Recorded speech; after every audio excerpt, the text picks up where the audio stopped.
Hari ni tahun baru. Selamat tahun baru. Ya Adam. Tahun baru, azam baru.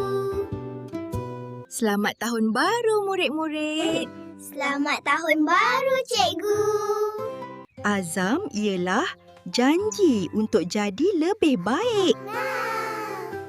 Azam Adam, tahun ni nak kemas mainan sendiri.